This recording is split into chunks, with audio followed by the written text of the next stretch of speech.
Listo, André, perfecto. Estamos en mensajes de reunión, no, continuar. Listo.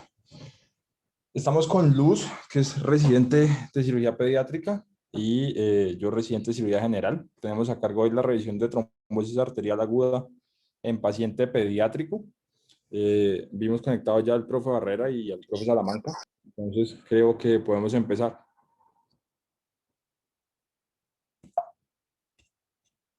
Bueno.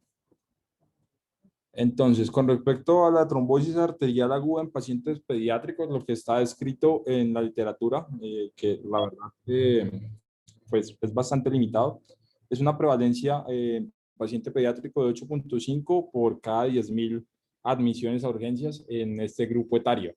La incidencia calculada en el 2009 es de 26 por cada 100.000 pacientes pediátricos. Sin embargo, y nos vamos a dar cuenta a lo largo de la charla, la incidencia aumenta en los pacientes antecedentes recientes o procedimientos tipo cateterismo, tipo terapia ECMO. También aumenta la incidencia y la prevalencia en pacientes que están hospitalizados con enfermedades sépticas y algunos factores de riesgo que más adelante vamos a desarrollar, versus los pacientes que no tienen ningún antecedente mencionado previamente. Es mucho más frecuente la trombosis venosa que la arterial en pacientes pediátricos, al igual que en los adultos. Sin embargo, la evolución clínica y el pronóstico cambia con respecto a los adultos. Como les mencionábamos previamente, la gran mayoría de las trombosis están relacionadas con procedimientos y la epidemiología o la etiología idiopática es realmente muy extraña. Con respecto a la fisiopatología de la isquemia aguda, pues comparten el mecanismo fisiopatológico similar al de los adultos. Sin embargo, hay diferencias importantes para mencionar con respecto al paciente pediátrico. La isquemia sigue siendo el suministro de oxígeno inadecuado para satisfacer la demanda del grupo muscular. Sin embargo, las poblaciones pediátricas comparten o tienen unas características especiales como una proporción corporal diferente que se ilustra en la figura de la derecha con pues, la regla de 9 para quemados, pero lo que queríamos resaltar de esa imagen es que la superficie corporal se reparte de una manera diferente y eso hace que las extremidades que son más pequeñas y que tienen una menor masa muscular necesiten menor oxígeno para tener una tasa metabólica basal. Los vasos arteriales también son vasos arteriales que no tienen enfermedad aterosclerótica y eso hace o condiciona un mecanismo importante de defensa en este tipo de pacientes. Y los niños tienden a tener una angiogénesis más rápida, con una circulación colateral más rápida, que hace que el pronóstico de esta patología sea mejor que en el paciente adulto aterosclerótico, porque tienen una mayor tolerancia a la hipoxemia. El tiempo de isquemia máximo en los niños sigue siendo exactamente igual para los adultos. Lo máximo que ellos recomiendan de tiempo de isquemia o lo que se describe antes de que hayan cambios a nivel de la masa muscular y específicamente del tejido nervioso es máximo de 4 a 6 horas. Sin embargo, como decíamos, pues los niños tienden a tener un poco más de tolerancia a la isquemia. Dentro de las causas, las tres principales causas son las congénitas, que es la causa más rara. Hay enfermedades procoagulantes como los déficits de proteína C y de proteína S, las enfermedades del factor 5 que hacen que haya un estado protrombótico y un estado hipofibrinolítico asociado a factores de riesgo y estancias en UCI por enfermedades y choque séptico que hace que pueda el estado protrombótico genere con mayor facilidad coágulos que generen isquemia aguda. Las causas traumáticas, específicamente el trauma contuso y el trauma penetrante, y las iatrogénicas, que es la principal causa de oclusión aguda vascular periférica, específicamente relacionada con los procedimientos como las líneas arteriales, las terapias ECMO y los cateterismos cardíacos. Diferentes estudios pues trataban de buscar una incidencia. Realmente lo que encontramos es que la gran mayoría son reportes de casos o revisiones retrospectivas, pero lo que se calcula es que hasta un 91% de las causas de trombosis aguda arterial vascular periférica están relacionadas a las causas iatrogénicas, específicamente a cateterismos, un 5% a las idiopáticas, 4% de traumáticas y un 1% de tipo congénito. Eh, Ampliando un poquito más sobre las causas, la trombosis congénita y la idiopática se da principalmente en pacientes recién nacidos y prematuros. Lo que describen ellos es que este tipo de pacientes tienen una hiperviscosidad sanguínea con hematocritos mayores al 65%, que en un estado de infección y de sepsis pueden generar un estado de deshidratación, de un bajo gasto cardíaco asociado a la presencia de espasmos arteriales en pacientes con factores de riesgo como la prematurez y con un diámetro disminuido para las arterias, lo que pueden llegar a condicionar que generen de forma más fácil trombosis arteriales. El otro mecanismo congénito que está descrito y que es muy raro realmente es la isquemia intrauterina congénita, que habían de dos tipos, una extrínseca generada principalmente pues, por compresiones de la placenta por patologías de la madre y embolismos desde la placenta, pero realmente lo que encontramos de eso fueron casos anecdóticos y pues realmente muy raros.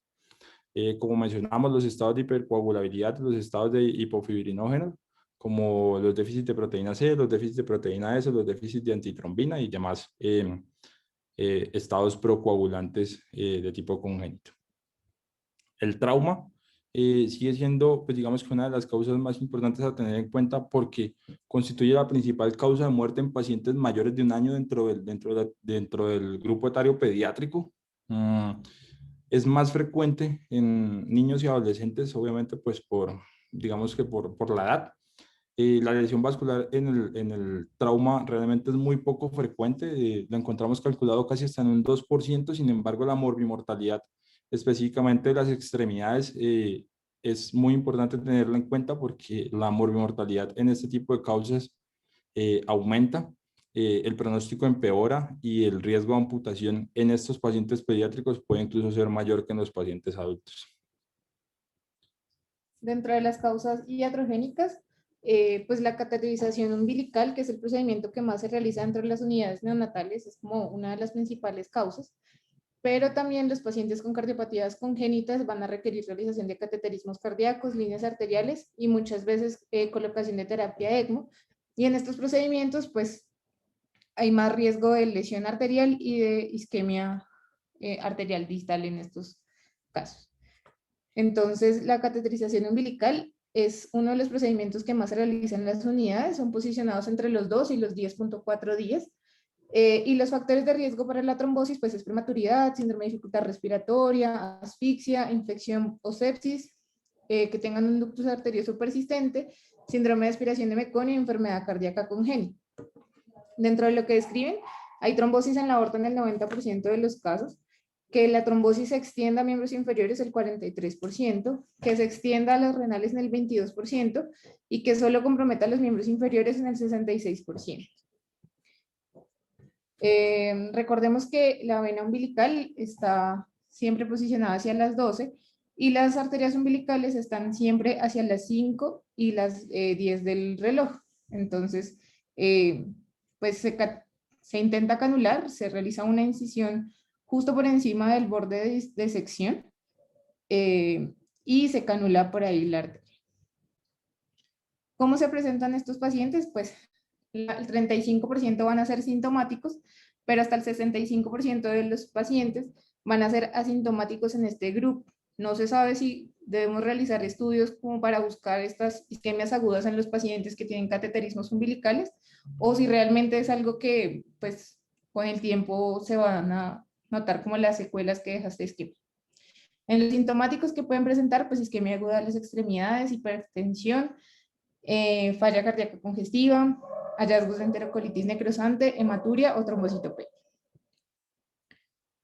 Después está el cateterismo cardíaco, que se puede realizar con fines diagnósticos o terapéuticos, siendo mayor el riesgo de complicaciones cuando se realizan procedimientos terapéuticos por mayor requerimiento, pues mayor tiempo de exposición al catéter y un mayor diámetro que se requiere para realizar estos procedimientos. Hay complicaciones isquémicas y no isquémicas. Las no isquémicas son las que requieren un manejo, digamos, agudo, una intervención en ese momento, que son el pseudoaneurisma femoral, la fístula arteriovenosa, un sangrado incontrolable o un hematoma expansivo, que dependiendo del estado clínico del paciente, pues va a requerir una exploración quirúrgica. Y las complicaciones isquémicas, que es de lo que estamos hablando ahorita, que también se pueden presentar. En total, tiene una aproximación de que el 2% de todos los cateterismos van a tener algún tipo de complicación.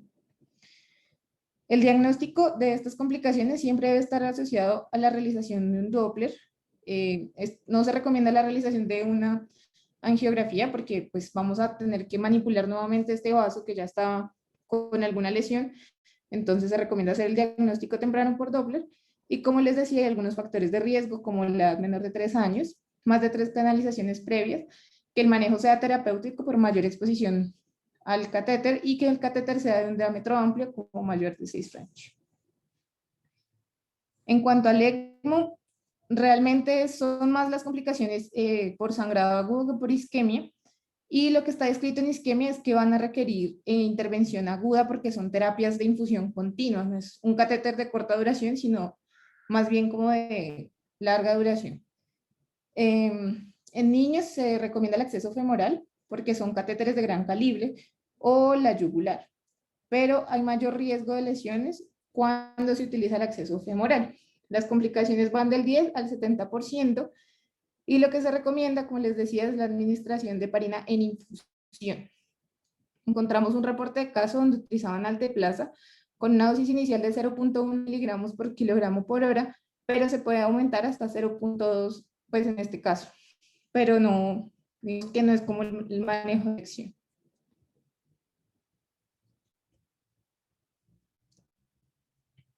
Encontramos también dentro de la revisión de la literatura que hicimos unos factores clínicos descritos para tratar de disminuir el riesgo de trombosis.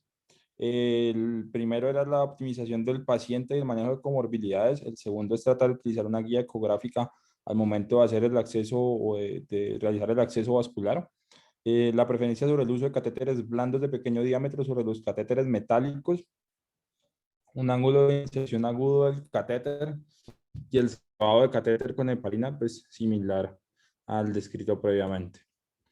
Con respecto a la visión clínica de la trombosis arterial aguda en paciente pediátrico, seguimos con los mismos 6 signos de hipoperfusión o las 6 P's.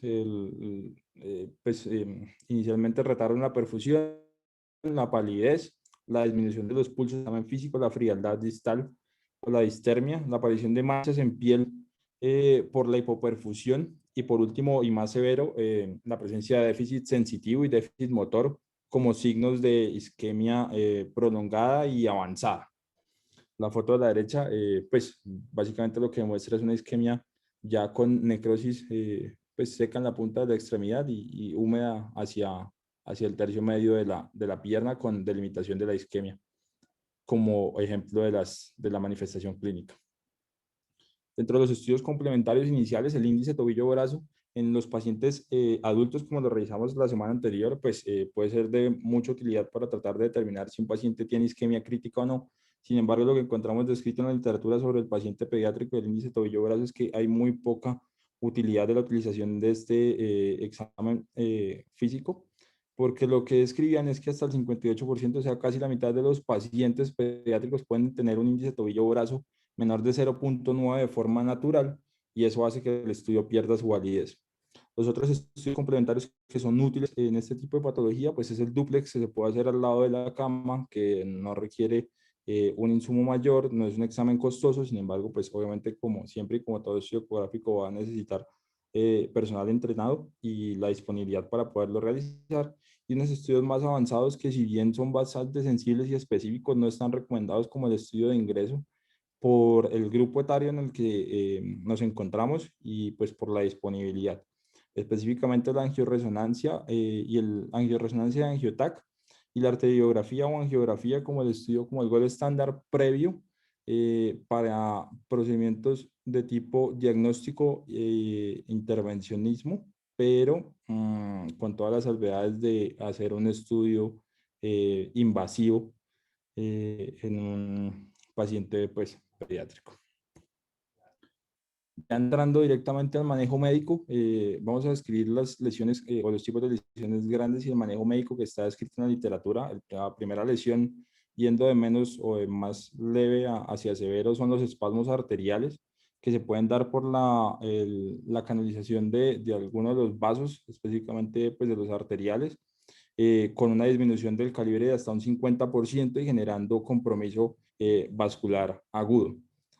Al no existir una lesión física como tal, sino tratarse de la disminución de la luz, las recomendaciones para tratar este tipo de lesiones es elevar la extremidad, mejorar la perfusión local buscando vasodilatar el lecho local, la infusión de heparina sódica para tratar de disminuir el riesgo de la formación de trombos por la disminución de la luz del vaso, y un seguimiento ecográfico de 6 a 8 horas para evaluar progresión del espasmo o la presencia de trombos o la presencia de embolismos.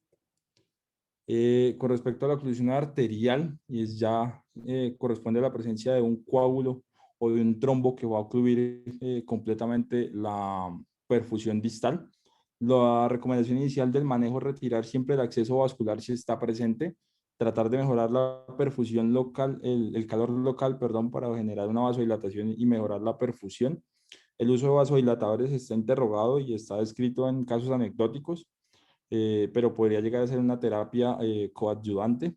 Y definitivamente el manejo médico inicia con la anticoagulación plena. Específicamente lo que recomiendan en la literatura es heparina de bajo peso molecular o heparina no fraccionada como el manejo inicial, idealmente heparina no fraccionada. El tiempo descrito de tratamiento no está claro y va a depender de cada paciente y de cada seguimiento, pero lo que recomendan o lo que encontramos recomendado es una terapia mínimo de 6 semanas hasta 3 meses, dependiendo de si el trombo persiste o no en las imágenes ecográficas de control.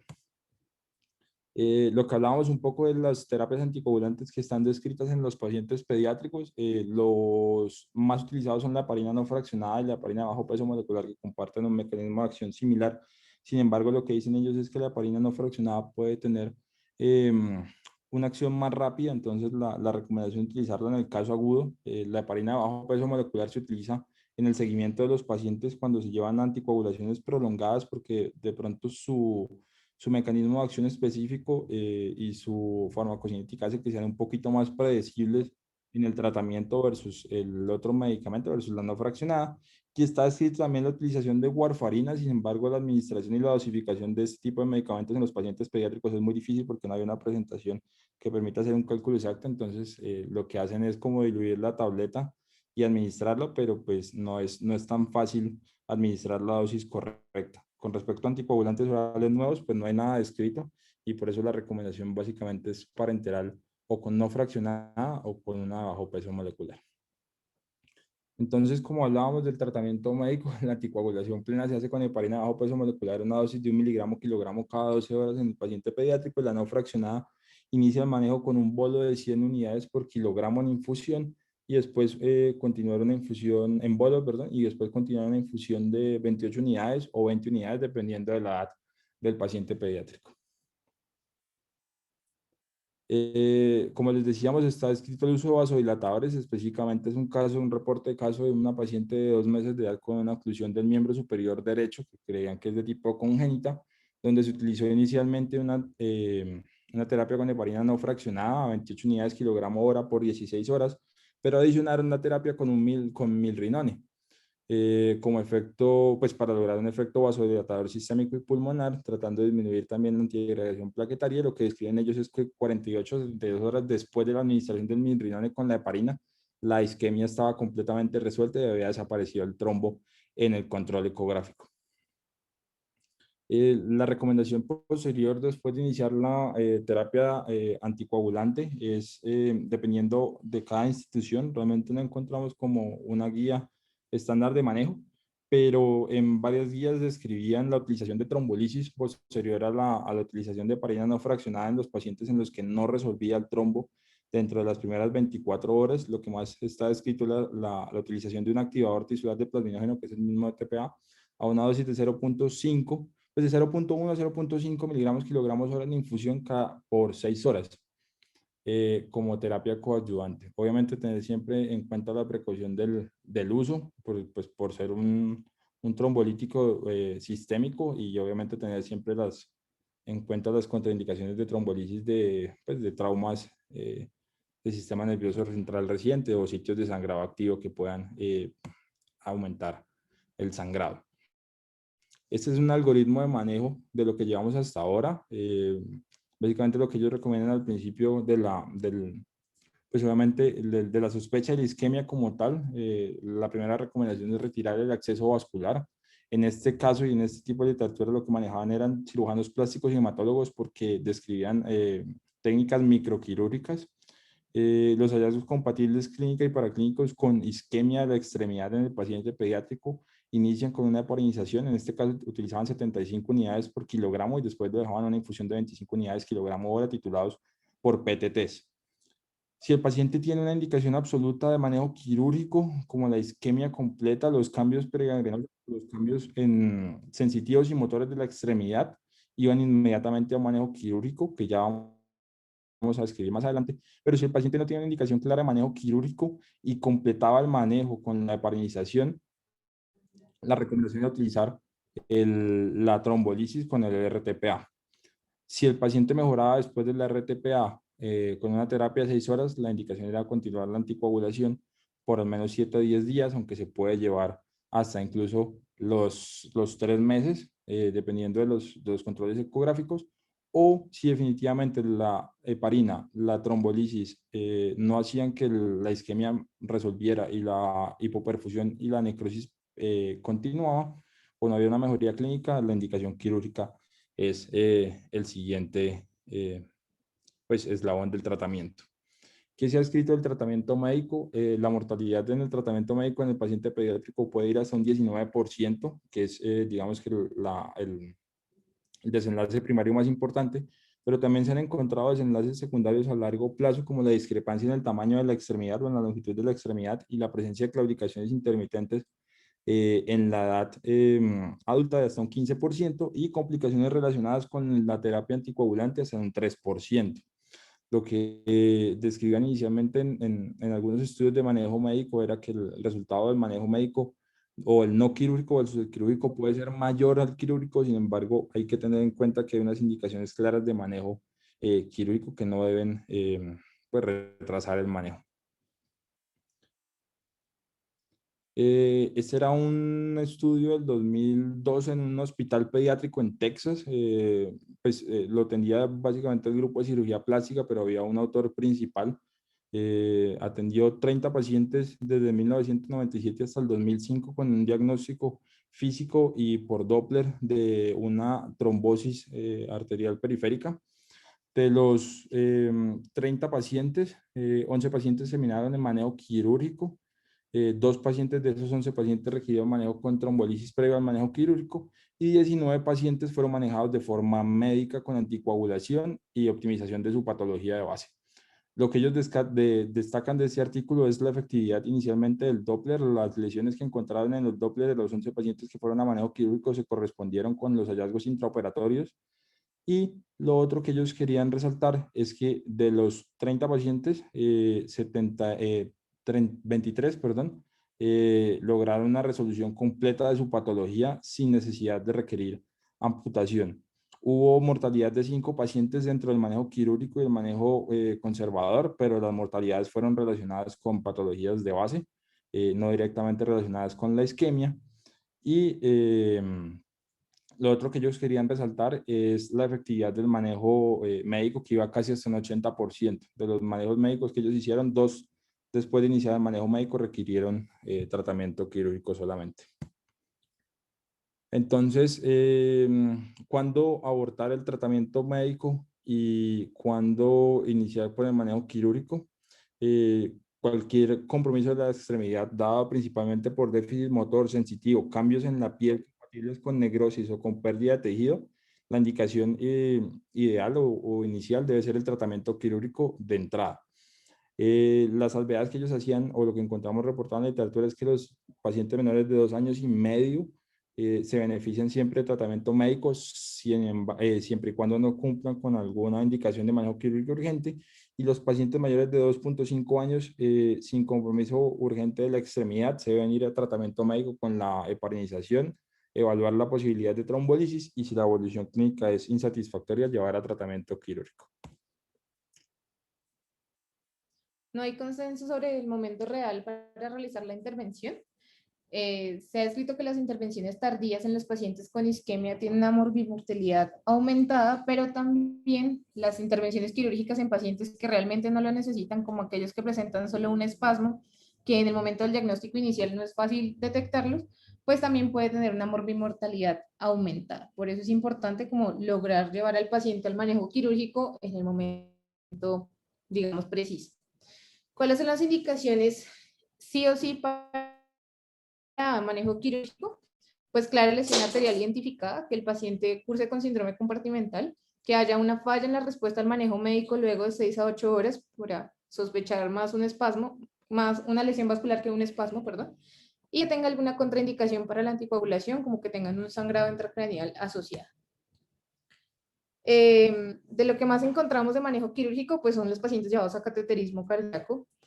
Se realiza principalmente una tromboembolectomía, utilizan un Fogarty 2 o 3, y se puede hacer anastomosis primaria, siempre y cuando la arteria no presente estrechez en su luz, y se puede realizar o con PS o con Prolene.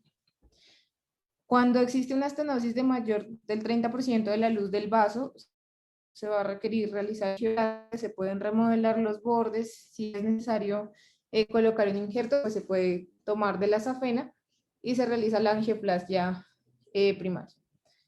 Siempre pues tratar de preservar como la vasculatura de ser posible.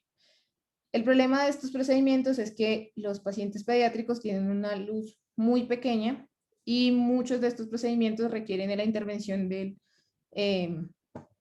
digamos, de un especialista en cirugía microvascular. Eh, la mayoría de los reportes que hablan de pacientes muy pequeños realmente son cirujanos plásticos que tienen esta experiencia. Y lo otro, pues, es que a la manipulación, pues, pueden producir vasoespasmo y esto va a complicar aún más la reconstrucción que se realiza. Esta foto a la derecha es de un paciente que tenía, se le hizo una cateterización con un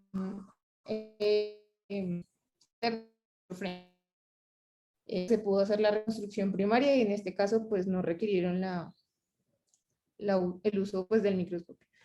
Las lupas pueden tener una opción válida en estos pacientes, pero pues la manipulación y los equipos que se requieren pueden ser un poco más grandes de lo necesario. ¿Cuáles son los resultados del tratamiento quirúrgico? Pues la tromboembolectomía se realiza en pacientes menores de 6 meses o menores de 5 kilogramos, que es muy difícil, pero pues este grupo lo realizó, tuvieron pulso normal luego de la cirugía en un 40%, pero a largo plazo tuvieron discrepancia en la extremidad hasta un 66%, descrito como la principal complicación a largo plazo en todos los manejos quirúrgicos. Este es como un algoritmo de manejo pues, lo más grande que encontramos y más detallado, pero básicamente resumen la charla hasta el momento de hoy en los pacientes que tienen sospecha de una isquemia de la extremidad en un paciente pediátrico. El primer paso que ellos recomiendan siempre es la remoción del catéter, posterior a la revisión del examen físico, si hay pulsos y el dúplex está normal o es sospecha de un espasmo, los pacientes deben ir directamente a manejo médico con heparinización y con medidas locales que traten de disminuir el riesgo de trombosis, de émbolos y pues de mejorar la perfusión.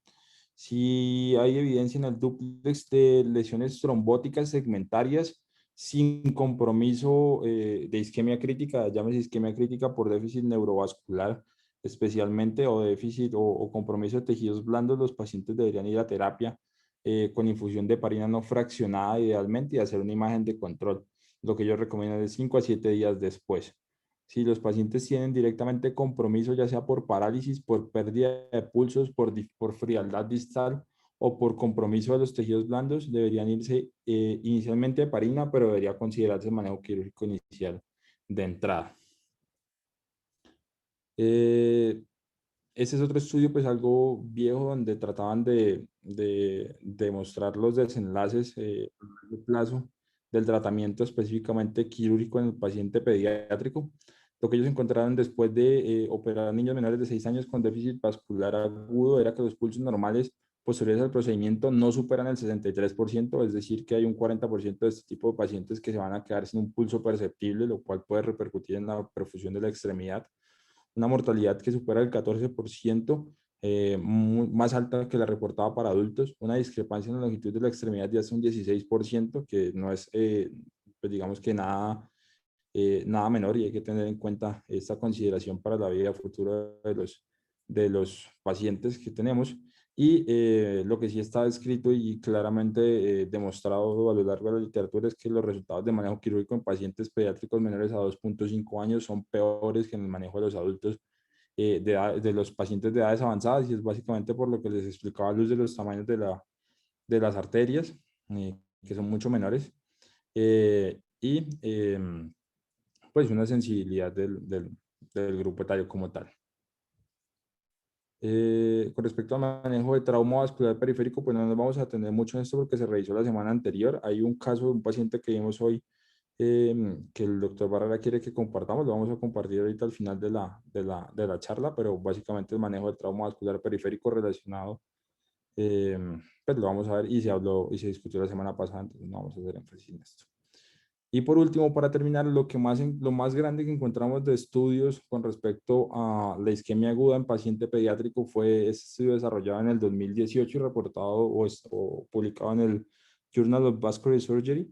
Es un estudio que hace multicéntrico basado en una base de datos de California, Iowa y Nueva York entre los años 2007 y 2013, basados pues recopilan los datos con los códigos de diagnóstico del CIE-10, y dividen los pacientes pediátricos hasta los 18 años en tres grupos etarios: los infantes menores de 24 meses, los escolares menores a 12 años y los adolescentes menores a 18. Y los dividieron a su vez entre los que fueron a manejo médico y manejo quirúrgico. Alcanzaron a recopilar en total 1.576 pacientes con isquemia aguda crítica de la extremidad entre 6 millones de pacientes, lo que les dio una incidencia de 26 por cada 100.000 ingresos pediátricos. Pero lo que queríamos rescatar de eso era la tasa de amputación global, tanto en el paciente que fue a manejo quirúrgico como a manejo médico, menor del 2%, solamente 28 pacientes fueron amputados. Específicamente la tasa menor en las extremidades superiores. Y lo que ellos rescatan como conclusiones finales de ese estudio es que los desenlaces del manejo conservador y del manejo quirúrgico, específicamente la revascularización, en mortalidad fueron similares: 5% para el paciente manejado de forma conservadora versus 3.4% para el paciente que fue a manejo quirúrgico. Las tasas de amputación fueron similares con P's estadísticamente no significativas. Los tiempos de estancia hospitalaria también fueron un poco menores para los de revascularización, pero sin diferencia estadísticamente significativa, y los costos fueron muy similares. Esto como desenlace pues global, pero cuando empezaron a analizar los grupos etarios, lo que se dieron cuenta era que en infantes la mortalidad es mayor para el manejo quirúrgico, asociado también a mayores tiempos de estancia hospitalaria y a mayor gastos medidos pues en dólares en ese momento. Entonces, la conclusión final de ellos en este estudio, que fue nuevamente el más grande que encontramos, es que el manejo médico debería ser siempre contemplado de entrada. Sin embargo, pues el manejo quirúrgico, cuando tiene indicación, pues es como la terapia indicada.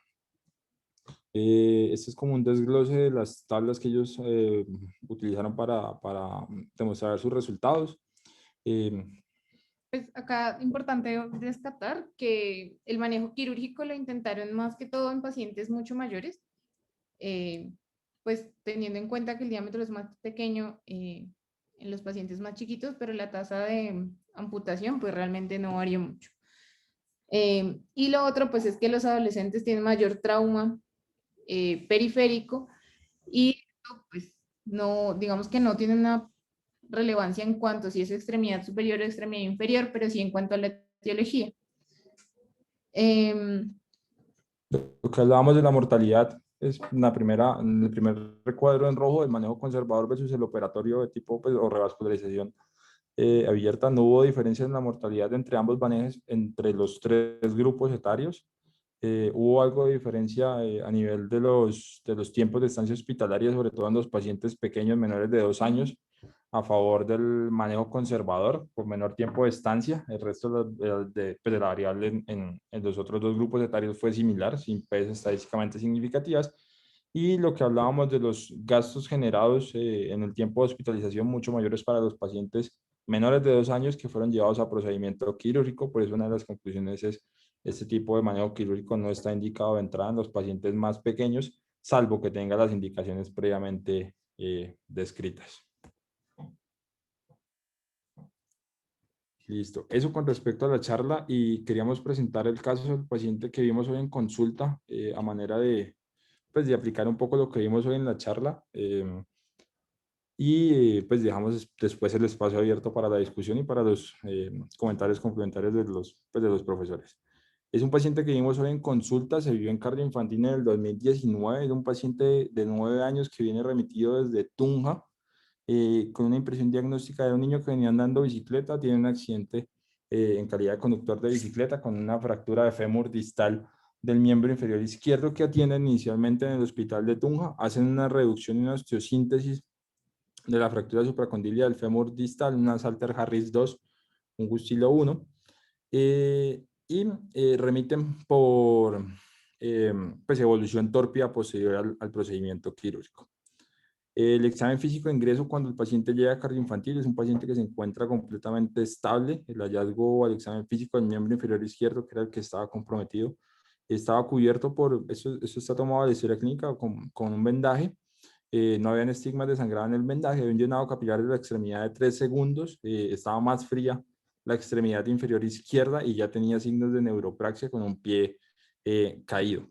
Es valorado por ortopedia con una tomografía de miembro inferior y con el reporte de la tomografía de miembro inferior y con el compromiso a nivel de perfusión distal de la extremidad, le solicitan valoración a cirugía vascular. Eh, Ortopedia solicita un TAC de miembros inferiores, nosotros ampliamos el estudio con un angioTAC de miembros inferiores. Esta es la imagen de la tomografía de ese momento.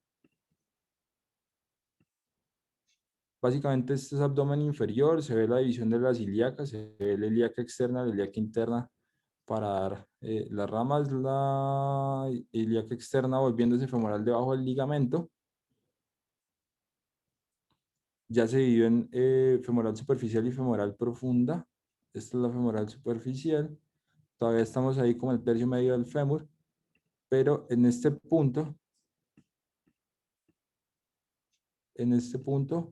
si comparan las dos imágenes de la extremidad izquierda con la extremidad derecha, se ve amputada la femoral distal con respecto a la contralateral.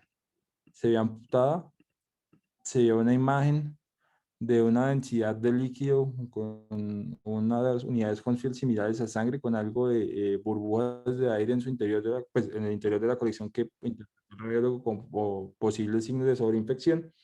Pero lo que era llamativo era que al final de la imagen había una reconstitución de la femoral distal, femoral distal incluso poplitea en las primeras porciones por colateralidad. El paciente llega casi 5 días después de la primera intervención y ya tenía colateralidad y ya había, eh, pues, digamos que irrigación distal por colateralidad. Sin embargo, por los hallazgos de hipoperfusión en la extremidad y al tratarse de un paciente pediátrico joven, se optó por el manejo quirúrgico de manera conjunta, ya que ortopedia tenía que hacer una corrección de la osteosíntesis que ya habían hecho en Tunja. Esta es la foto de la descripción quirúrgica. Básicamente lo que se encontró fue un trombo a nivel de la femoral distal con una oclusión distal del segmento. Lo que se hizo en ese momento fue pues, el reparo del cabo proximal y distal. Se realizó la cateterización pues, con un catéter de Fogarty hacia proximal hacia distal, el reparo de ambos cabos, que es básicamente lo que habíamos revisado en la charla anterior. Y se utilizó el injerto de esa fena invertido contralateral, del miembro contralateral, para hacer la corrección del defecto vascular y ya. Y al haber, estaba también documentado previamente una trombosis venosa profunda de ese miembro ipsilateral y por el tiempo de isquemia de la extremidad, este paciente se manejó con una fasciotomía de 4 compartimentos preventiva. Este fue el hallazgo intraoperatorio de nosotros. Posteriormente, el manejo fue continuado por plástica. El paciente evolucionó de forma satisfactoria y asistió hoy al control de nosotros con un Fontaine 1, no claudicaba, realmente el niño no se queja de claudicación con la marcha, con un duplex que reportaba todavía trombosis femoral, pero con recanalización distal que, digamos que de forma retrospectiva lo que decíamos es que esa imagen ecográfica siempre va a persistir ahí, y con una pletismografía que se había hecho hace 7 meses en la consulta, en el consultorio con una pletismografía muy similar a normal de 0,89 que asociaba a la ausencia de síntomas claudicantes en la marcha, decidimos manejar de forma expectante con un control en 6 meses nuevamente con una pletismografía. Y era el caso que queríamos compartirles de un trauma vascular relacionado con pues, traumatismo y una fractura de origen ortopédica.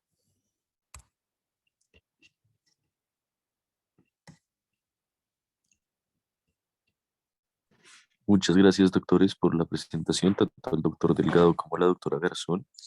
En este momento nos acompaña la doctora Alejandra Holguín, el doctor Edgar Salamanca y el doctor Juan Guillermo Barrera. No sé si quieran hacer comentarios acerca de la presentación y qué les parecería importante resaltar.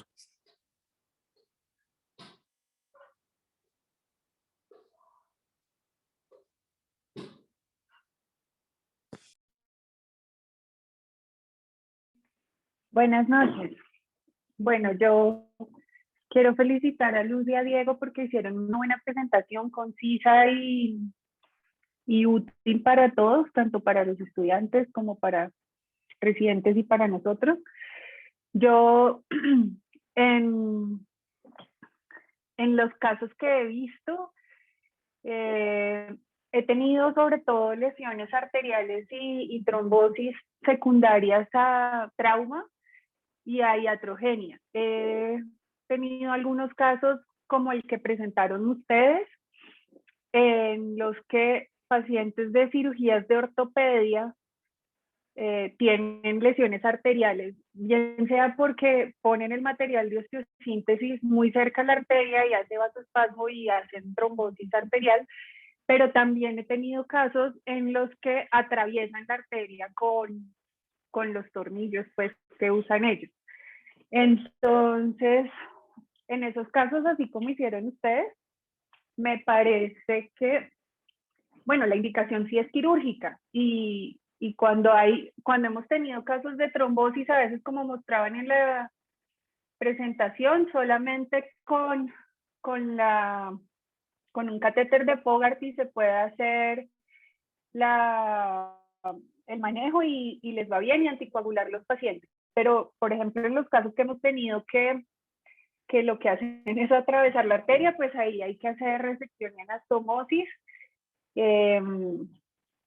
Ellos a veces, los ortopedistas, son muy incrédulos y hemos tenido que hacer, por ejemplo, Doppler intraoperatorio para confirmar que no hay flujo, pero pues es un recurso que se tiene en casi todos los hospitales y que ayuda para el diagnóstico, porque en esos casos no fue como el de ustedes que lo han remitido, sino están operando al paciente y notan que el pie se pone cianótico o que disminuyen los pulsos o hay palidez de la extremidad y nos llaman a nosotros para evaluar. Entonces, ahí hemos hecho eso que les digo, el Doppler, retirar el material de osteosíntesis y mirar pues, si se puede hacer la anastomosis. Otra cosa importante, bueno, otra cosa importantísima, me parece que lo principal de esta exposición es disminuir la colocación de catéteres arteriales innecesarios, porque uno a veces cree que no están, pues que no tienen tantas complicaciones, pero también he visto varios casos, sobre todo en los niños más pequeños, de espasmo por cateterización de vías arteriales.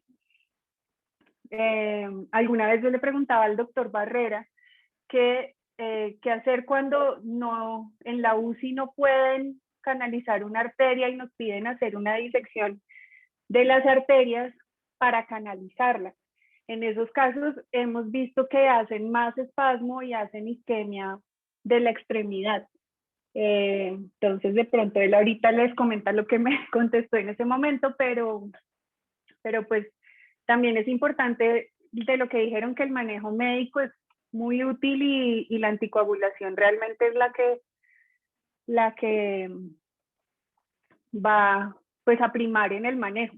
Hay otros casos que hemos tenido en la cardioinfantil con los cateterismos, que si es lesión traumática arterial con perforación de la arteria y hematoma expansivo, pues en eso no hay duda que que hay que operar y la mortalidad es muy alta. Pues los 2 casos que hemos tenido este año, los 2 fallecieron. Ya, esos son mis comentarios. Muchas gracias. Muchas gracias, doctora. No sé si el doctor Barrera quiera proceder con sus comentarios, por favor. El doctor Salamanca está por ahí. Yo si quiere espero sus comentarios y después los hago yo. No sé si estará conectado. Creo que salió. Sí, doctor, es que no lo veo, por eso. Sí, yo creo que tuvo que salir. Bueno, primero que todo quiero felicitarlos. Creo que la revisión, como dijo la doctora Holguín, es bien didáctica. Creo que hicieron una muy buena revisión. Los felicito a ambos. Obviamente quien está más cercano a nosotros, pues le queda mucho más fácil entender muchos temas, y el esfuerzo de quien está en cirugía pediátrica como residente, pues también tengo que felicitarla de que entendió claramente el tema. Como dice la doctora Holguín, pues en una institución como la nuestra, el tema es bien variado. Tenemos una clara diferencia, como dice la doctora Holguín, en cuanto somos un centro de referencia, o sea que recibimos los traumas ya manejados previamente. No es lo mismo que puede ver ella en el Hospital Simón Bolívar o un hospital general donde se maneja el cuadro agudo. Sí hemos tenido situaciones relacionadas con ortopedia en adultos y en niños, como lo describe la doctora, inclusive en cirugía de columna vertebral, y recientemente tuvimos un caso de una displasia congénita de cadera que terminó en una triste amputación.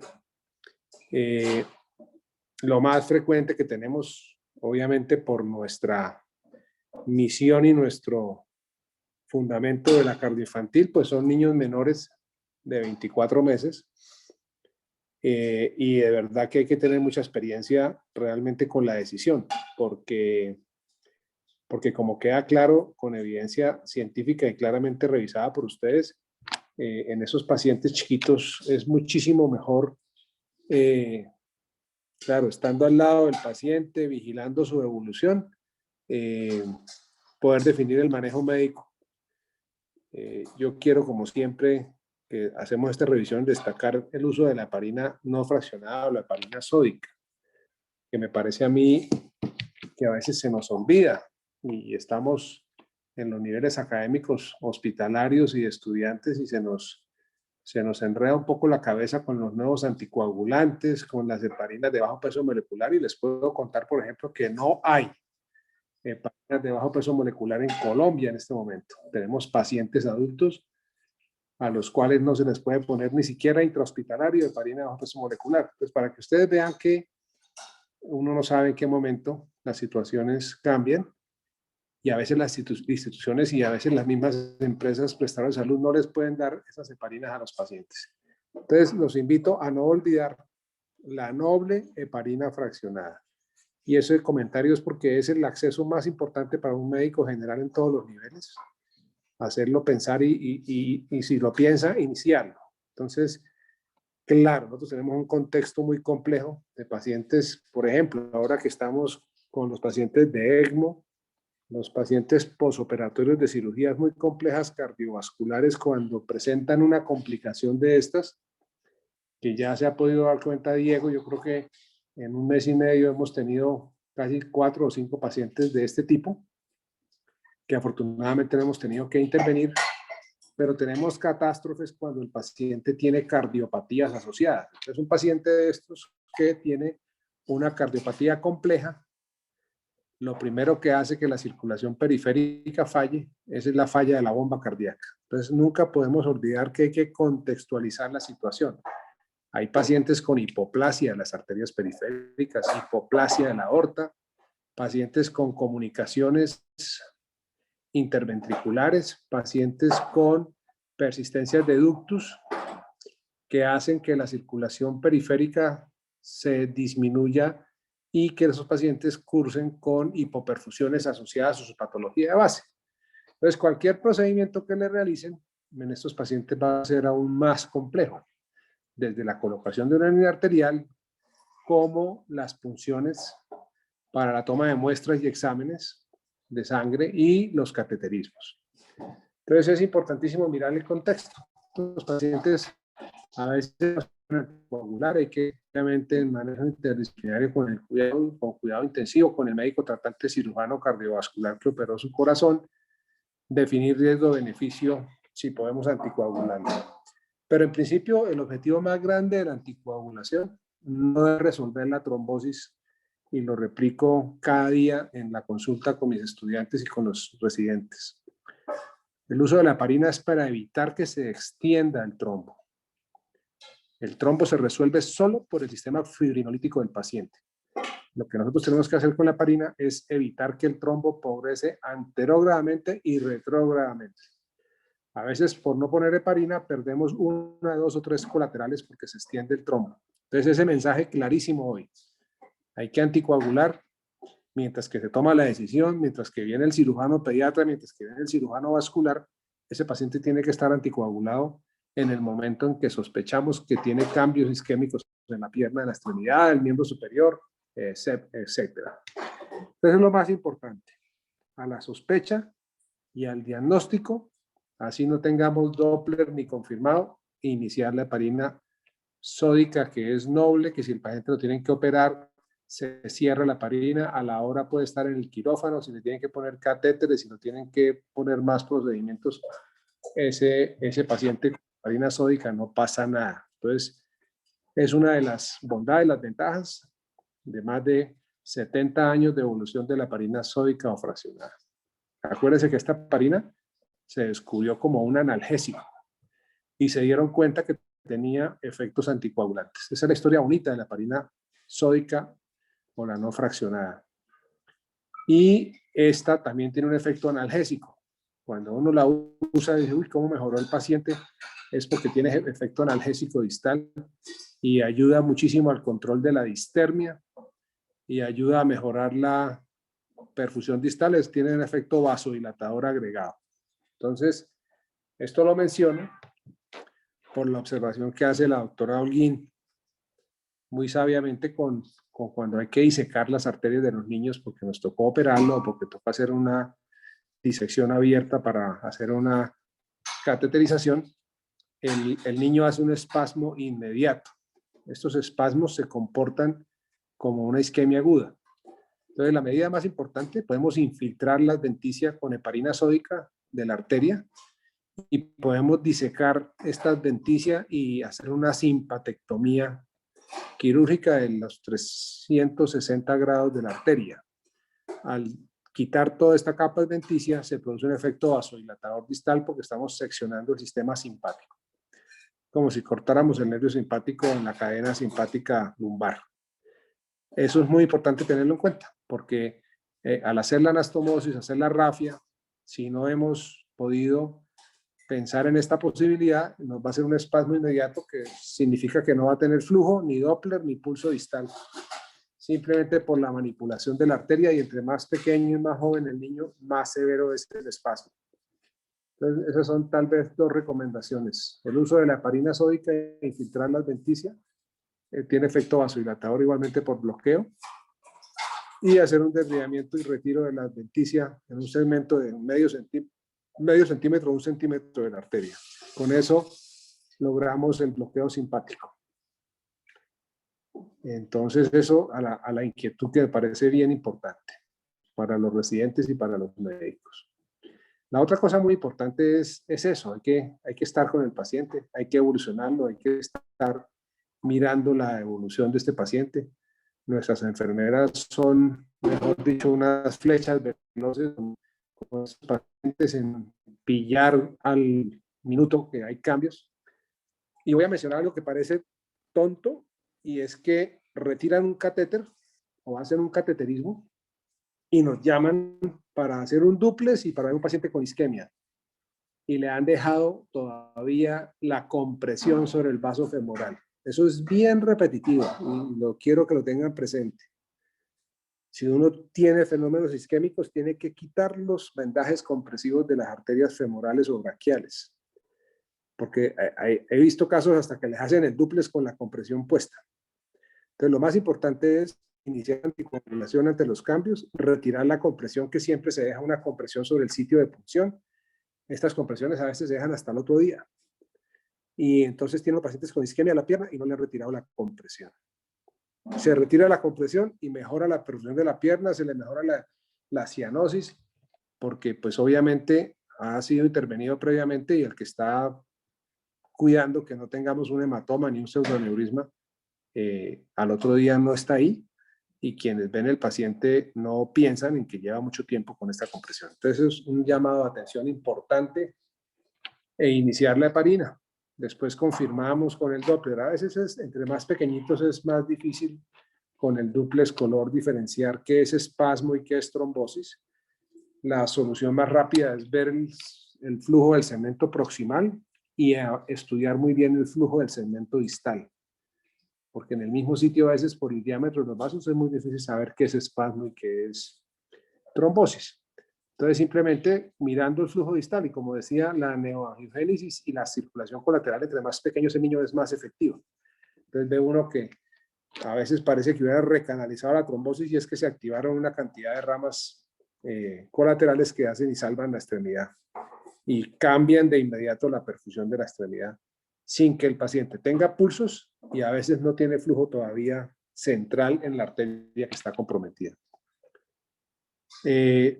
Cateterismos dobles, que es bastante frecuente en cardiovascular, cateterismo de la vena y de la arteria, y ambas quedan comprimidas en el posterior al tiempo del procedimiento. Entonces estos son los que más alto riesgo tienen, porque tienen obstruido el flujo de retorno de la vena femoral y tienen obstruido el flujo de entrada de la arteria femoral también, que están ocluidas o comprimidas. Sí es un drama total. Los pacientes que están shock, que tienen vasoconstrictores, quiero que tampoco olviden eso. A veces llega uno a ver pacientes con un soporte inotrópico severísimo y se nos olvida que lo primero que hace el soporte inotrópico, la vasopresina y la adrenalina y la atropina y todos los que tenemos hoy disponibles, es producir una reacción autónoma e inmediata de cierre de toda la circulación periférica y se concentra en el corazón y en el cerebro. Y entonces, inmediatamente estas extremidades que estaban un poquito bien empeoran. Y lo llaman a uno y paciente con todos los goteos a full.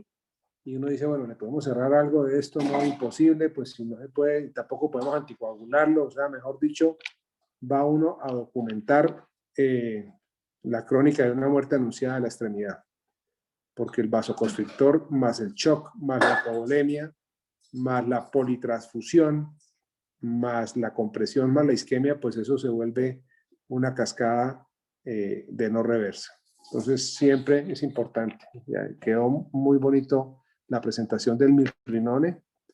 Antes teníamos otros vasodilatadores, inclusive en cirugía utilizábamos papaverina, está recogida del mercado, no tiene registro INVIMA. Nos quedamos sin este vasodilatador. Entonces, que era muy efectivo, lo usaban básicamente en cirugía cardíaca para abrir las arterias mamarias, mientras que hacían la disección, porque sufren el mismo espasmo que sufre una arteria de un niño. Entonces, a veces teníamos este recurso disponible. Seguimos utilizando el lavado con heparina sódica se puede hacer con diluciones 1 en 100 centímetros, 1 centímetro, que son 5.000 unidades en 100, y teniendo en cuenta la dosis y el peso del niño y el tiempo que estamos anticoagulando, uno puede lavar distal y proximalmente, y esto ayuda muchísimo a disminuir el espasmo y la retrombosis. Es muy importante no hacer rafias. A veces trata uno de hacer rafias porque se ahorra tener que sacar un injerto, pero estas rafias con una pérdida de sustancia importante de la arteria genera más estenosis, genera tracción y hace que lo que pensamos que iba a funcionar muy bien, sufre una severa tracción y un espasmo de la arteria y entonces se pierde el trabajo. Entonces a veces es mejor interponer un injerto a poner suturas bajo mucha tracción. ¿No? A veces puede liberar el cabo distal y el cabo proximal, pero en los niños y en los jóvenes esto realmente es mejor reemplazarlo holgadamente por un injerto. La otra cosa muy importante es el tiempo. Es lo lamentable en un centro de referencia como el nuestro, y de pronto es una de las ventajas de que tengamos un servicio cardiovascular donde los pacientes se intervienen, se diagnostican, se operan y estamos ahí nosotros.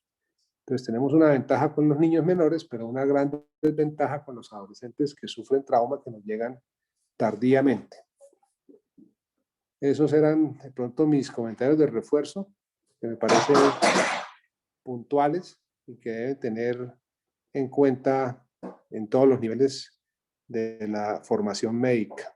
Estos temas casi nunca se hablan.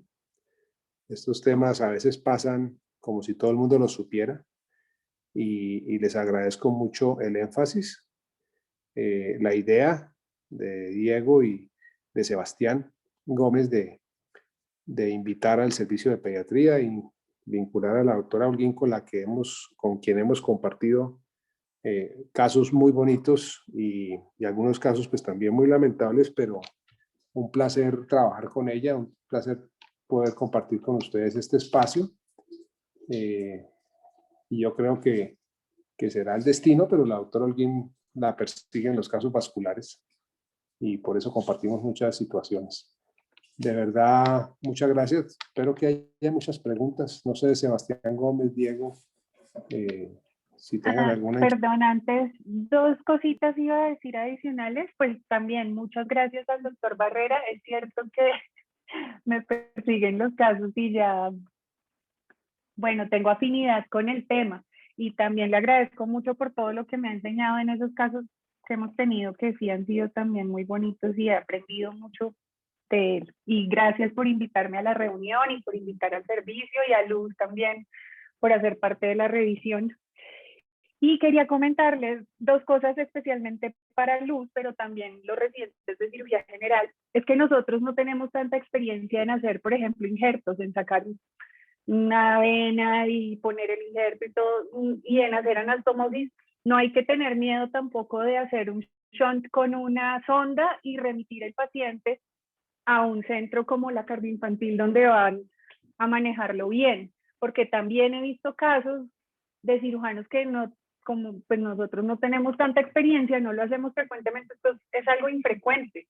Entonces se ponen a hacer cosas y eso pues es lo que hablaba el doctor, hacen pues rafias que no funcionan, que se vuelven a trombosar y no remiten los pacientes y pues muchas veces pierden las extremidades sin necesidad. Otra cosa es el manejo médico, tiene un tiempo también.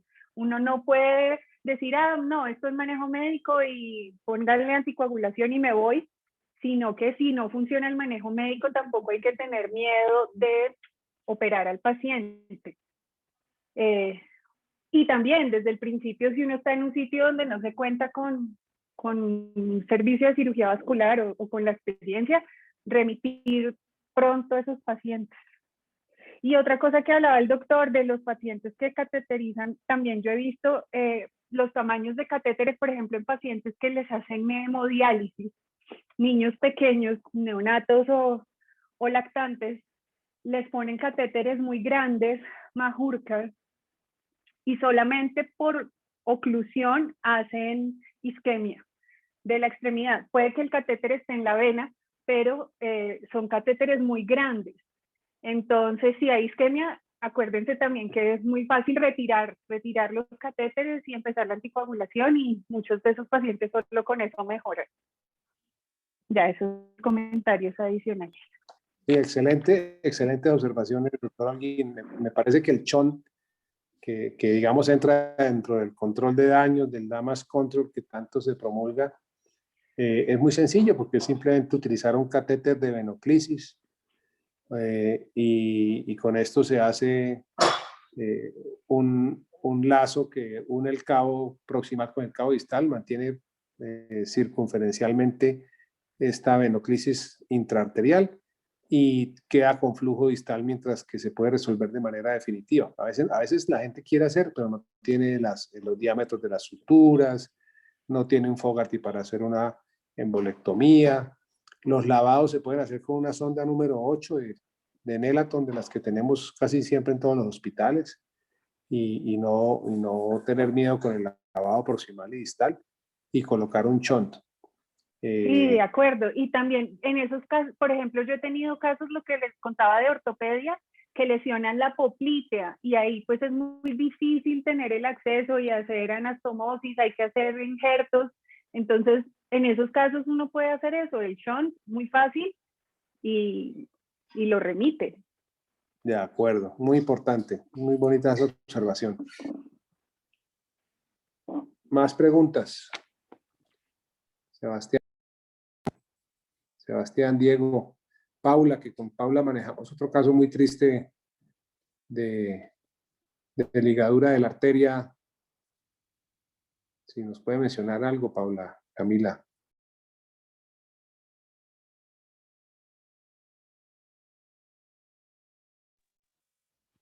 Sí, buenas noches. No sé, profe, a mí lo que me ha parecido sobre todo impactante, a diferencia del manejo con los adultos, es el vasoespasmo que hacen los niños y que el tiempo con ellos es mucho más valioso realmente, pues porque uno hace el manejo y los cambios no son tan favorables por el vasoespasmo y uno les trabaja y les trabaja y les trabaja, pero no es tan fácil la respuesta. He leído mucho del manejo médico del vasoespasmo también, pero como que no es del todo efectivo.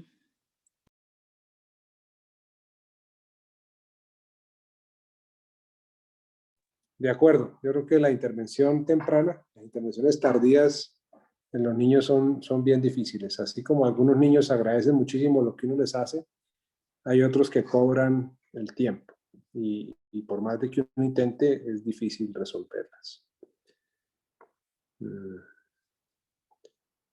No sé qué más preguntas, Sebastián Gómez. No, profe, yo pues más, hola, buenas, pues como a manera de comentario, es que pues el trauma y la isquemia en niños e infantes pues ya lo hemos vivido y por iatrogenia es una cosa alarmante y definitivamente incluso pérdida de la extremidad en unas arterias muy pequeñas que dificultan, digamos, la parte técnica de hacer bypasses y la posibilidad de trombosis. Y también lo que me llama la atención es también los niños neonatos muy pequeños, el vasoespasmo tan increíble que hacen y a veces los hallazgos al examen físico son isquemias que uno en un adulto correría. Y me llama la atención que muchas veces estas isquemias asociadas a vasoespasmo, a vasopresores, con paciencia tienden a mejorar o pues en algunos casos tienden a pérdidas incluso de artejos de los dedos de las extremidades. Entonces sí, yo tuve la idea conjunto con Diego de hacer esta charla porque sin lugar a dudas en la población pediátrica el manejo de la isquemia aguda, sea por trauma o sea por espasmo o por iatrogenia, es completamente diferente a la que manejamos en la población adulta y era muy interesante conocer acerca de cuál es el manejo de esto.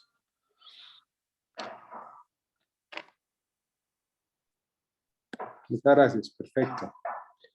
Hay preguntas en el chat.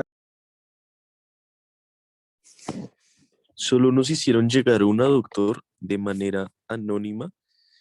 La pregunta es, si se hace una angioplastia en un paciente pediátrico, con el tiempo, ¿cómo reacciona el injerto a al crecimiento vascular del niño? Excelente pregunta. Excelente pregunta porque si ni siquiera en los adultos jóvenes utilizamos angioplastias y stent, es que toda esta tecnología se desarrolló para el manejo de la enfermedad arteriosclerótica con muchas dificultades, porque tampoco es que sea exitosa. Ustedes saben que la respuesta del endotelio y los cambios que sufre el endotelio se pagan. Y se pagan porque se conocieron desde el trabajo con las arterias coronarias. Entonces, es realmente un poco irresponsable pensar en manejar angioplastias en niños.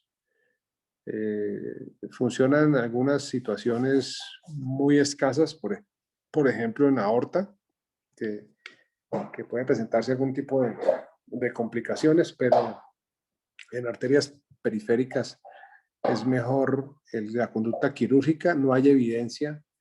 Y lo que mencionábamos hoy en la consulta, con este niño que presentaron hoy, este niño tiene una retrombosis del sitio puntual donde se hizo el trauma y se hizo la reconstrucción, pero funcionalmente está muy bien. Entonces, pretender, a veces lo perfecto es enemigo de lo bueno. Y yo les mencionaba que una cosa es un paciente de 80 años que tiene una expectativa de vida de 5 a 10 y que un procedimiento cualquiera, la angioplastia o un bypass, está medido a 5 años y a 10 años. Entonces, cuando tiene un paciente uno de 10 años que va a tener 70 de vida, pues todo lo que uno le haga va a tener que revisarlo y va a terminar uno casado con este paciente porque ninguna situación es igual a lo natural. Así agote uno las mejores técnicas, use el mejor injerto y todo lo que ustedes escucharon, la posibilidad de estenosis y la posibilidad de oclusión es bien importante. Entonces, lo primero que uno hace es no sacrificar ninguna de las ramas cuando hace una reconstrucción, procurando que la colateralidad se conserve. Cuando uno hace angioplastia con balón, pues la misma filosofía, procurar que ninguna de las ramas perforantes colaterales se dañen. Cuando uno coloca stent, tiene el peligro de lesionar colaterales. Entonces, eso es uno de los argumentos más grandes de no hacer intervenciones en pacientes jóvenes, porque la posibilidad de recidiva y de retrombosis es bien alta. Hoy en día, por ejemplo, tenemos balones medicados con Plaquitaxel, que tampoco es el mejor medicamento. Ya tenemos Iberolimus y Serolimus, que son medicamentos mejores, básicamente porque se han desarrollado porque la reestenosis y la retrombosis de los vasos es muy alta. Y eso estamos hablando de arterias coronarias que están a la salida del corazón con presiones muy altas. Ahora, en la circulación periférica, la reología y la fisiología distal es muy, muy compleja. Entonces, yo dejaría que la conducta es quirúrgica y solo quirúrgica, y obviamente uno puede hacer algunas cosas temporales, ¿no? Uno puede poner un balón de oclusión para un control de una fístula arteriovenosa, porque ya sabemos que entrar a unas dilataciones venosas que tienen flujo arterial es una catástrofe. Entonces, a veces usamos un balón de control, pero temporal, mientras que uno ocluye para no tener que entrar al sitio donde está la fístula y hacer daños en la disección. Entonces sí tenemos algunas indicaciones de oclusión temporal proximal con un balón de la ilíaca de la aorta para poder entrar a una fístula de estas que entrando de manera quirúrgica abierta puede ser una catástrofe. Es bien frecuente las fístulas. Ese es un tema relacionado con los catéteres, con la toma de muestras. Esta semana vimos un paciente, la semana pasada, que solamente por tomarle la muestra comunicaron la arteria con la vena en el brazo y llegó con un trill y con un soplo de una fístula arteriovenosa traumática. Eso es frecuente. Lo mismo puede pasar en las arterias femorales, especialmente en los jóvenes, que se cruza la vena sobre la arteria y al hacer la punción del cateterismo queda comunicado. Lo mismo que los pseudoaneurismas. Afortunadamente muchas de estas se pueden resolver de manera percutánea hoy sin tener que intervenir los pacientes. Básicamente eso, lo que la doctora mencionó de los catéteres que ocluyen la subclavia, puede que lo introduzcan por la yugular, pero este es un diámetro tan alto que ocluye la subclavia y la isquemia del brazo está presente. Aunque entre más proximal no deberíamos tener isquemia del brazo. Uno a veces en trauma puede ligar la subclavia proximal y después se reconstruye y no tiene pérdida de la extremidad. Pero lo mismo, estos pacientes choqueados ingresan a una hemodiálisis por patologías agudas en cuidado intensivo y se coloca un catéter de este calibre y magnífico lo que dijo la doctora Holguín, se nos olvida que hay que retirarlo. Si se va a perder el brazo, después miramos cómo dializamos a ese paciente, pero no podemos quedarnos ahí hasta mañana que venga un experto a decirnos lo que ya sabemos. Entonces, pareció muy pertinente ese llamado de atención porque se nos olvida. Y lo mismo que dijo Sebastián, el manejo médico tiene un límite, por lo menos tiene un control, tiene un seguimiento. No es que los pacientes se queden ahí y nadie los vuelva a ver, ¿no? No hay conductas fijas y como todo en medicina hay que estar en la cama del paciente en el minuto a minuto. Afortunadamente, digamos, estas situaciones suceden en áreas que tenemos controladas, con control de enfermera 24 horas, médicos que están alertas, pero a veces no sucede lo mismo en otros hospitales y si uno nos llama la atención a que por favor nos avisen, que miremos otra vez, que no se nos olvide en la revista pasar 2 o 3 veces, es importantísimo no abandonar las conductas que hemos tomado como expectantes. Si uno tiene una conducta expectante, tiene que tener un control programado para definir en qué va. Muy bien.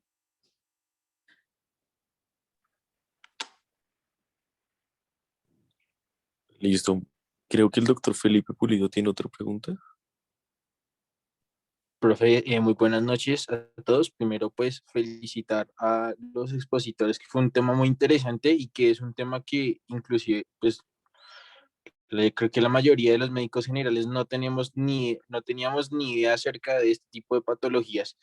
Pero quería preguntar respecto al caso, es si llegamos a encontrar, digamos que un niño que tuvo una trombosis, viene por ya viene pues con un tiempo de evolución, un niño que pues recanalizó, que tiene una extremidad pues que ciertamente está defendida, pero que el niño refiere pues a alguna limitación funcional de su diario vivir, o sea, que claudique o que presente dolor y que presente signos ocasionales de isquemia en la extremidad. En algún momento, profe, y haciendo un estudio imaginológico en algún momento donde uno encuentra un buen track, unos buenos vasos de salida, de llegada, ¿uno consideraría en algún momento hacer algún tipo de derivación o qué conducta se tomaría en esos casos, profe? Sí, muy valiosa la pregunta, doctor Pulido. Mire, la situación más importante es poder definir la isquemia. Precisamente el niño que presentamos hoy en la consulta, estos niños sufren una lesión muy compleja, tiene pie caído, usa una férula. Entonces es muy importante definir la isquemia porque hay dolores neuropáticos asociados a miopatías faciales, digamos a trastornos sensitivos. Estas lesiones complejas arteriales, venosas y obviamente con daño neurológico producen disautonomías.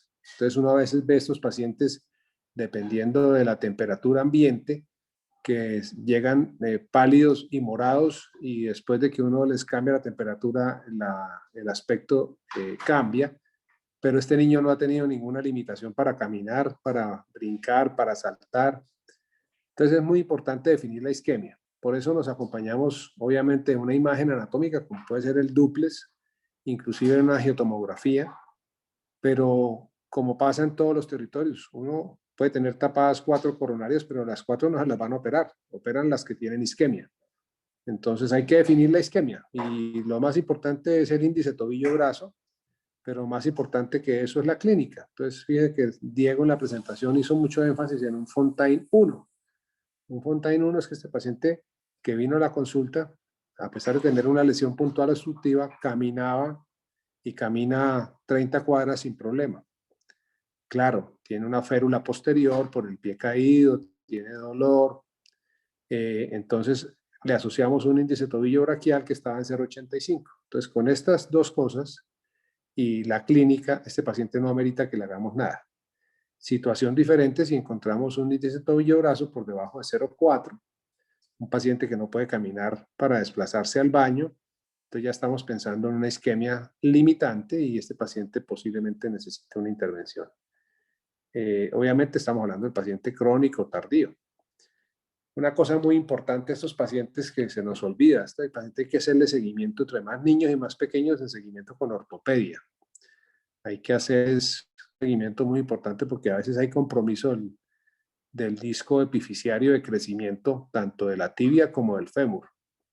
Y estos niños sufren acortamientos. Sufren acortamientos por la fractura, pero además acortamientos por isquemia del cartílago de crecimiento. Entonces, hay que estar encima de esto.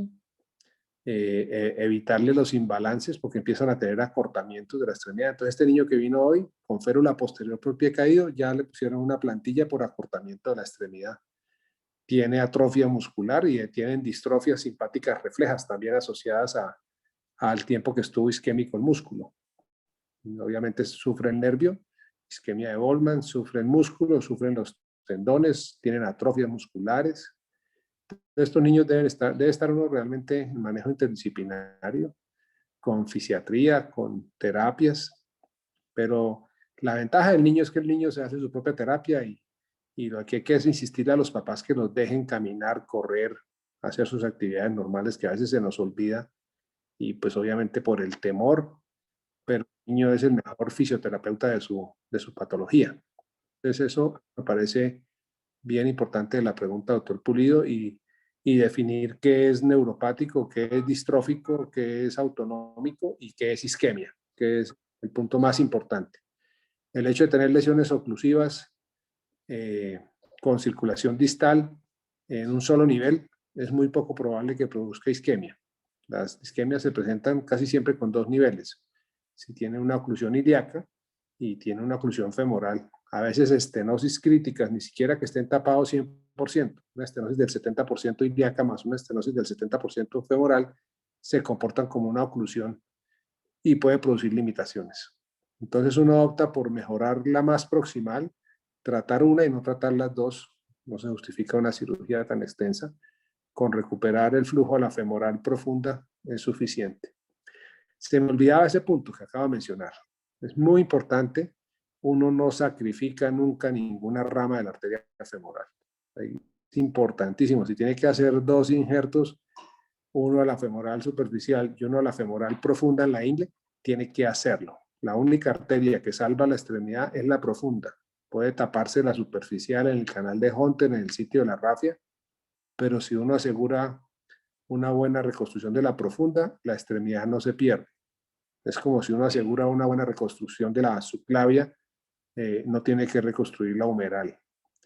Entonces es importantísimo las que tienen ramas y estos troncos principales. Ese es el problema de la arteria poplitea que mencionó el doctor Holguín. La arteria poplitea tiene una gran desventaja y es que son vasos únicos, arteria y vena. Los demás vasos todos van acompañados, las arterias con dos venas. Entonces, la reconstrucción de lesión mixta de arteria y vena, la poplitea, en guerra, por ejemplo, es un factor marcador de amputación inmediata. En el trauma civil tenemos que reconstruir arterias y venas en la poplitea, o si no, fracasaría la revasculación de la extremidad. Lo mismo que las fasciotomías. Yo creo que es una medida súper importante en los niños. El síndrome compartimental de reperfusión es muy importante.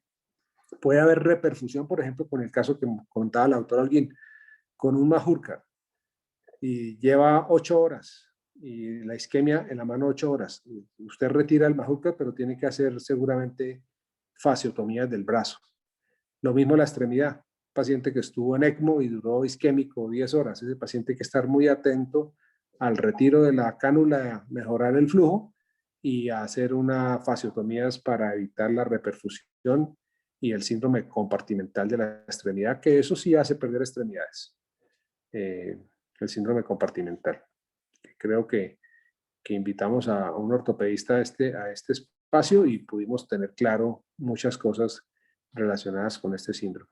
Muchas gracias. Muchas gracias, doctores.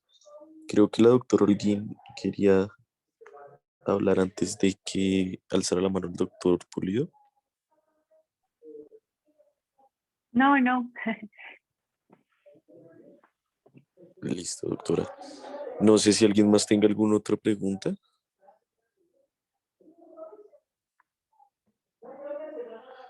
Si no, nuevamente recalcar al doctor Delgado y a la doctora Garzón nuevamente sobre la excelencia de la charla y muchas gracias a la doctora Holguín y al doctor Barrera por habernos acompañado. Gracias a ustedes por la invitación, gracias a los expositores y gracias al doctor Barrera otra vez. Buenas noches. Un abrazo a todos, muy buenas noches y invitados para el jueves. Gracias, doctor. Buenas noches a todos. Hasta luego. Buenas noches, gracias, hasta luego. Buenas noches, hasta luego.